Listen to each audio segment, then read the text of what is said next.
வணக்கம் நண்பர்களே. நான் Ilango, insurance factory Ilango, LIC of India, chief life insurance advisor. நிறைய பாலிசி இருக்கு.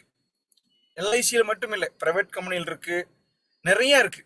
பட் ஆனா ஒரு சில பாலிசிகள் தான் அந்த விண்டேஜ்பாங்க. விண்டேஜ் அப்படின்னு என்ன? காலகாலமா இருக்குது சார், காலத்தால் அழிக்க முடியாதுங்கிறாங்க இல்லையா?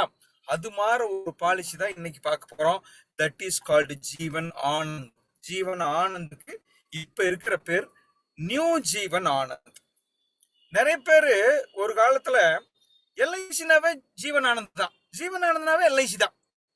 ஏன்னா அப்படி ஒரு மிக பிரம்மாண்டமான ஒரு என்ன சொல்றது, ஒரு லாங் ரெக்கார்டு இருக்கிற பாலிசி தாங்க ஜீவன் ஆனந்த். எல்ஐசி ஆரம்பத்துல இருந்தே ஜீவன் ஆனந்த் இருக்குது, அப்படி வச்சுக்கலாம். ஸோ தட் இஸ் அ ஜீவன் ஆனந்த். இன்னைக்கு அப்படி ஒரு பாலிசியை பத்தி ரொம்ப அழகான விஷயங்கள் அதுல என்ன, ஏன் அப்படி அது ரொம்ப அந்த ரொம்ப நாளா அப்படியே மார்க்கெட்ல தாக்கு பிடிச்சு ஃபேமஸ் ஆகி இருக்குது அப்படிங்கறத காரணத்தை தான் இன்னைக்கு பார்க்க போறோம். இதைத்தான் கஸ்டமருக்கு இன்னைக்கு நாம சொல்ல போறோம். ஓகே நண்பர்களே, ஜீவன் ஆனந்த் வாழும் போதும் வாழ்க்கைக்கு பிறகும் எல்ஐசியுடைய மெயின் டேக் லைனுங்குது. எல்ஐசி என்ன சொல்லுவாங்க விளம்பரத்துல? வாழும் போதும் வாழ்க்கைக்கு பிறகும் வாங்க. அப்படின்னு என்ன சார்? இந்த பாலிசியில மட்டும்தான் இந்த வார்த்தைக்கு முழு அர்த்தமும் இருக்கு. வாழும் போதும், ஒரு மனுஷன் வாழ்ந்துட்டு இருக்கும் போது அவருக்கு ஏதாவது கிடைக்குமா? கிடைக்கும். வாழ்க்கைக்கு பிறகும் அப்படின்னா அவர் இறந்து போனதுக்கு அப்புறம் அந்த பாலிசி அவருக்கு யூஸ் ஆகுமா? யூஸ் ஆகும். That is a double benefit policy இருக்கிற ஒரே பாலிசி எனக்கு தெரிஞ்சதுதான் ஜீவன் ஆனந்த். வாழும் போதும் வாழ்க்கைக்கு பிறகுங்கிற வார்த்தைக்கு ஒரு அட்டகாசமான மேட்சிங் அப்படின்னா இந்த நீ ஜீவன் ஆனந்த் தான். நண்பர்களே, தயவு செஞ்சு வாடிக்கையாளருக்கு ரொம்ப அருமையா சொல்லலாம். ஃப்ரெண்ட்ஸ், நீங்க இந்த வீடியோ பார்த்துட்டு இருக்கிறவங்க மேக்சிமம் கஸ்டமரா இருப்பீங்க அல்லது ஒரு இன்சூரன்ஸ் ஏஜென்ட்டா இருப்பீங்க.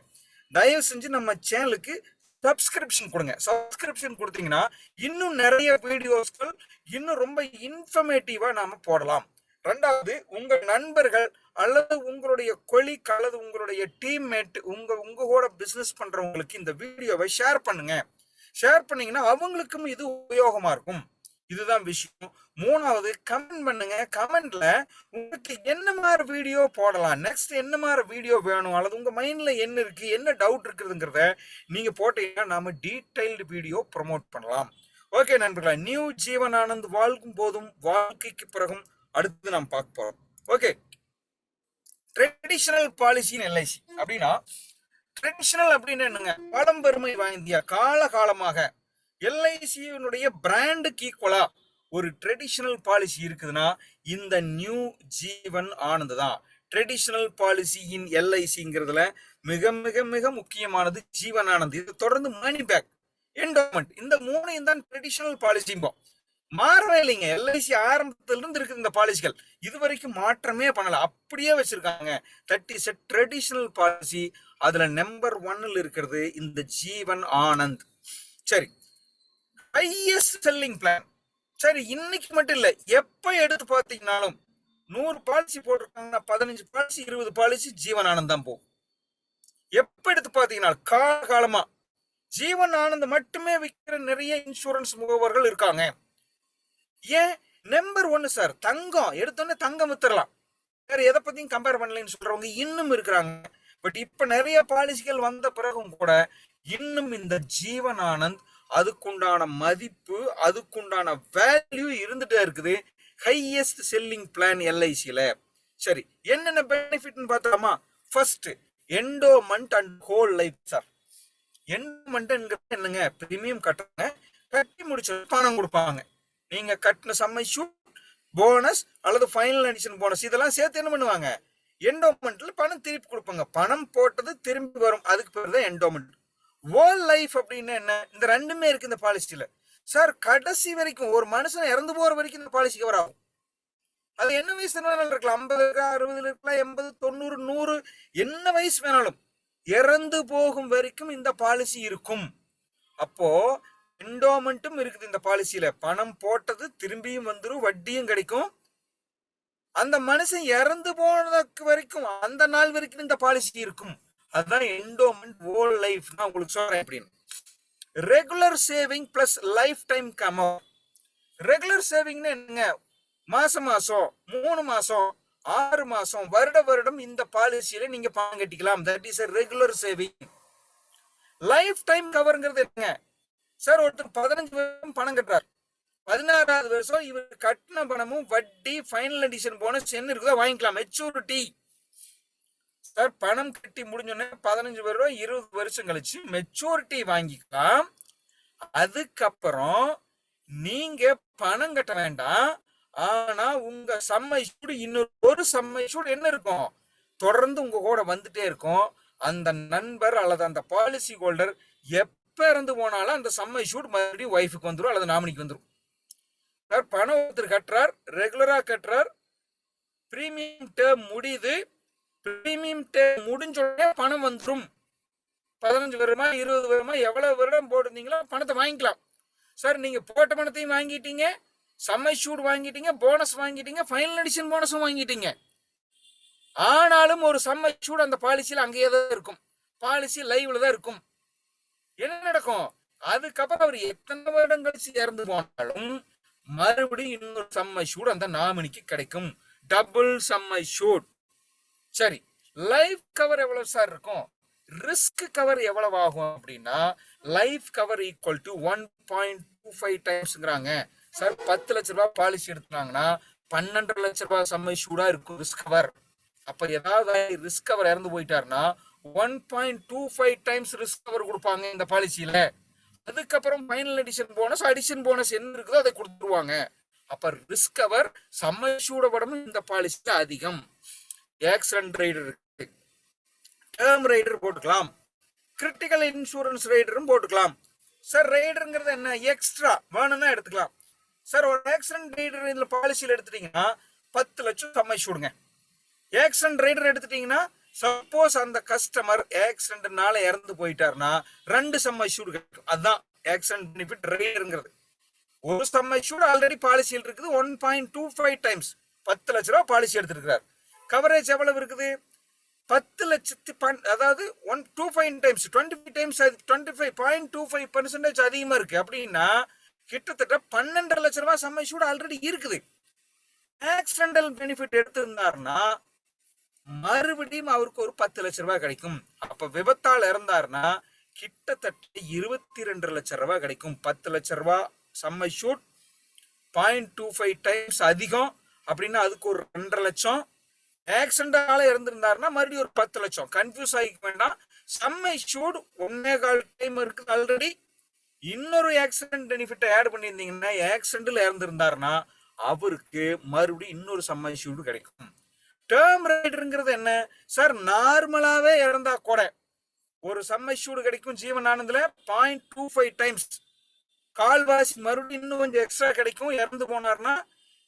டேர்ம் ரைடர் போட்டிருந்தீங்கன்னா நார்மலா இறந்தாலும் இன்னொரு அமௌண்ட் கிடைக்கும். அதுதான் டேர்ம் ரைடர்.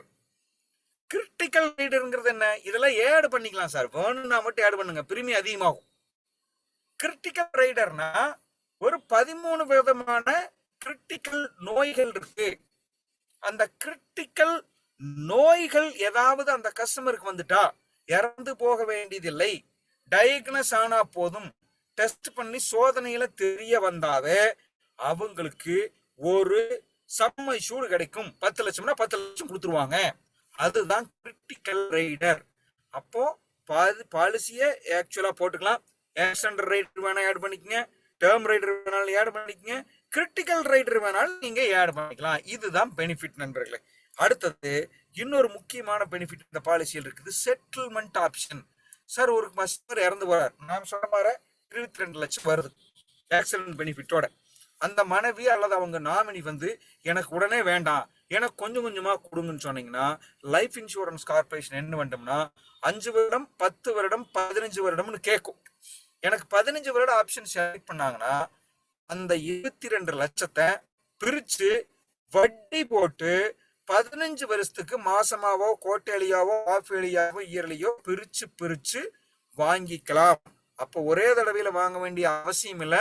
வேணும்னா செட்டில்மெண்ட் ஆப்ஷன்லயும் இந்த கிளைமை செட்டில் பண்ணிக்கலாம். சரி, கிரேஸ் பீரியட். கிரேஸ் பீரியட்னா என்ன சார், டியூ டேட் இன்னைக்கு சார், எத்தனை நாளைக்குள்ள சார் கட்டணும், 30 நாள் கட்டலாம். இந்த பாலிசி மட்டும் இல்ல, மேக்சிமம் எல்லா பாலிசியுமே 30 நாள் கிரேஸ் பீரியட் இருக்கும். இயர்லி, ஹாஃப் இயர்லி, குவார்டர்லி மோடுல கட்டுறவங்களுக்கு தான். சார் வருடம் ஒருக்கா கட்டுறவங்க 6 மாசத்துக்கு ஒருக்கா கட்டுறாங்க, 3 மாசத்துக்கு ஒருக்கா கட்டிங்கன்னா 30 நாட்கள் கிரேஸ் பீரியட் இருக்கும். 15 நாள் மாசம் மாசம் கட்டுறவங்களுக்கு 15 நாள் தான் இருக்கும். 15 நாள் கிரேஸ் பீரியட் தாண்டினா பாலிசி லேப்ஸ் ஆயிரும். அதுதான் ரொம்ப முக்கியம். கஸ்டமருக்கு சொல்லணும். ரிவைவல் சார் கஸ்டமர் கட்டாம விட்டார், 1 வருடம் 2 வருஷம் 3வது வருஷம் கட்டாம விட்டார்னா 5 வருடத்துக்குள்ள எப்ப வேணாலும் இந்த பாலிசியை புதுப்பிச்சுக்கலாம். நல்லா புரிஞ்சுங்க. பாலிசி இன்னைக்கு கட்டணும், கட்டல, அடுத்த வருஷம் கட்டல, அதுக்கு அடுத்த வருஷம் கட்டல, அடுத்த வருஷம் கட்டல, எத்தனை நாள் கழிச்சு சார் இந்த பாலிசியை திருப்பி எடுத்துக்கலாம்? 5 வருடத்து பிரீமியத்தை நீங்க ஒரே டைம்ல கட்டி லேட் ஃபீஸ் கட்டி என்ன பண்ணலாம், எடுத்துக்கலாம். இதுதான் வித்தின் 5 இயர்ல ரிவைவல் பண்ணிக்கலாம். இந்த ஆப்ஷன் மேக்ஸிமம் எல்லா பாலிசிக்கும் இருக்கும், இந்த பாலிசிக்கு இருக்கு. Paid up after 2 year. Sir policy கட்டுறார் 2 பிரீமியத்துக்குள்ள 2 வருட பிரீமியம் கட்டுறக்குள்ள அல்லது 2 வருஷத்துக்குள்ள பாலிசியை நிறுத்திட்டாங்கன்னா அந்த பாலிசினால அவருக்கு எந்த பணமும் எப்ப கிடைக்காது. 2 வருடத்தை தாண்டி நிறுத்திட்டா அந்த பாலிசியில் இவர் கட்டின பணம் அங்கேயே இருக்கும். அவருக்கு எப்ப மெச்சூரிட்டி வருதோ அப்ப அந்த 2 வருஷம் பிரீமியம் அதுக்கு உண்டான போனஸ் போட்டு அவங்களுக்கு மெச்சூரிட்டியில கிடைக்கும். That is a revival benefit and paid benefit. Surrender பண்ணிக்கலாமா சார்? எத்தனை நாள் கழிச்சு சார் சரண்டர் பண்ணலாம் இந்த பாலிசியை அப்படின்னா, நண்பர்களே, after 2 years premium paid, 2 yearly premium கட்டி இருந்தா கூட போதும். இந்த வருஷம் பாலிசி எடுக்கும் போது ஒரு இயர்லி கட்டுறார், கரெக்டா 1 வருஷம் கழிச்சு 2வது வருஷத்தோட பிரீமியம் கட்டிட்டாவே இவரு சரண்டர் பண்ணிக்கலாம். அப்ப சரண்டர் வேல்யூங்கிறது என்னங்க, இவருக்கு பிரீமியம் கட்டி 2 வருடம் கழிச்சு பாலிசி வேணான்னு சொன்னார்னா இவருக்கு சரண்டர் வேல்யூ கிடைக்கும். சரண்டர் வேல்யூ எவ்வளவு கிடைக்கும்? கேரண்டீடு சரண்டர் வேல்யூ ஒரு வேல்யூ பிக்ஸ் பண்ணிருக்காங்க. அந்த வேல்யூ தான் இந்த பாலிசியில கிடைக்கும். பாலிசி லோன் நண்பர்களே, பாலிசி லோன் கிடைக்குமா இந்த பாலிசியில? ஆமாம். 2 ஃபுல் இயர் பிரீமியம் பே பண்ணியிருந்தா போதும். இயர்லி பிரீமியம் கட்டுறாரு, பாலிசி எடுக்கும் போது ஒரு பிரீமியம் கட்டுறாரு, 1 இயர் கழிச்சு ஒன்று கட்டுறாரு. அப்போ 2 ஃபுல் பிரீமியம் கட்டி இருந்தாருன்னா இந்த பாலிசியில லோன் வாங்கிக்கலாம். சரி, எலிஜிபிலிட்டி சார் இந்த பாலிசி நல்லா இருக்கு, எந்த கேட்டகரி சார், எந்தெந்த வயசுக்காரங்க எடுத்துக்கலாம், எவ்வளவு பிரீமியம் சார் மினிமம் கட்டணும், இந்த கணக்கெல்லாம் வேணும்னா சார் மினிமம் 18 வயசு ஆயிருக்கணும் அவருக்கு. எப்படிங்க? மினிமம் 18 வயது ஆயிருக்கணும். அப்பதான் இந்த பாலிசி எடுக்க முடியும். அடுத்தது மேக்சிமம் ஏஜ் 50 வயசுக்குள்ள இருக்கிறது தான் சார் இந்த பாலிசி எடுக்க முடியும். 55, 60, 58 எடுக்க முடியுமா? முடியாது. 18 வயசுல இருந்து 50க்குள்ள இருக்கிறவங்க தான் எடுக்க முடியும். எவ்வளவு வரணும் சார்? மினிமம் எடுத்துக்கலாம் 15 வருடமாவது இந்த பாலிசி எடுத்துக்கணும். நண்பர்களே, இந்த பாலிசி எடுத்துக்கணும் 15 வருடமாவது மினிமம் எடுக்கணும். 5 வருடம் 10 வருஷம் எடுக்க முடியாது. மேக்சிமம் டைம் 35 வருஷம் வரைக்கும் கொடுப்பா சார். அப்ப 20 வயசு பையன் ஒருத்தனுக்கு கொடுத்தீங்கன்னா 35 வருடம் என்ன பண்ணலாம்? கொடுக்கலாம். Maximum maturity age 75. ஏன் சார் 35 வருடம் பணம் கட்டலாம்னு சொல்றீங்களே, 50 வயசுக்காரர் எடுத்தாருன்னா 35 வருடம் கட்டினாருன்னா 85ல ஆகணும் அப்படின்னா இல்லை. 50 வயசுக்காரருக்கு 25 வருடங்கள் தான் பாலிசி கொடுக்க முடியும். அப்படின்னா உங்க பாலிசி எதுக்குள்ள முடிஞ்சிடணும்? 75 வயசுக்குள்ள முடிஞ்சிடணும் சார். 50 வயசுக்காரருக்கு எடுத்தீங்கன்னா என்ன பண்ணணும்? 25 வருடம் தான் கொடுக்க முடியும். 45 வயசுக்காரர் எடுத்தாருன்னா 30 வருடம் கொடுக்கலாம். 40 காரர் எடுத்தாருன்னா 35 வருடம் கொடுக்கலாம் சார். இதுதான் மேக்சிமம் மெச்சூரிட்டி ஏஜ் 75. அப்போ ஒரு 18 வயசுல இருந்து 50 வயசுக்குள்ள இருக்கிறவங்களுக்கு தாராளமா இந்த பிளானை கொடுங்க. மினிமம் 15 வருடமே கொடுத்தா போதும். 15 வருடம் பணம் கட்டிட்டு 16வது வருடத்துல இவர் கட்டின பணம், வட்டி, போனஸ் எல்லாம் வாங்கிடுவார். அதுக்கப்புறம் அந்த பாலிசியில ஒரு சம்மசூடு இருந்துட்டே இருக்கும். ஒருவேளை அவர் 40 வயசுல பணம் வாங்கிட்டாரு, 70 வயசுல இறந்து போனாருன்னா மறுபடியும் 1 லட்சம் ரூபாய் ஃபேமிலிக்கு கிடைக்கும். அதுதான் வாழும் போதும் வாழ்க்கைக்கு பிறகும். நண்பர்களே, திஸ் இஸ் இந்த எலிஜிபிலிட்டி மினிமம் சம்மசூட் 1 லட்சம் ரூபாயில இருந்து வைக்கலாம் சார். இந்த பாலிசியில 1 லட்சம் ரூபாய் சம்மசூட் எடுத்துக்கலாம். மேக்சிமம் சம்மசூட் அன்லிமிட் எத்தனை கோடி வேணாலும் இந்த பாலிசியில கிடைக்கும். நண்பர்களே, இதுதான் இந்த ஜீவன் ஆனந்த் பாலிசியை பத்தின ஒரு ரொம்ப கிறிஸ்பான டீடைல். ஓகே.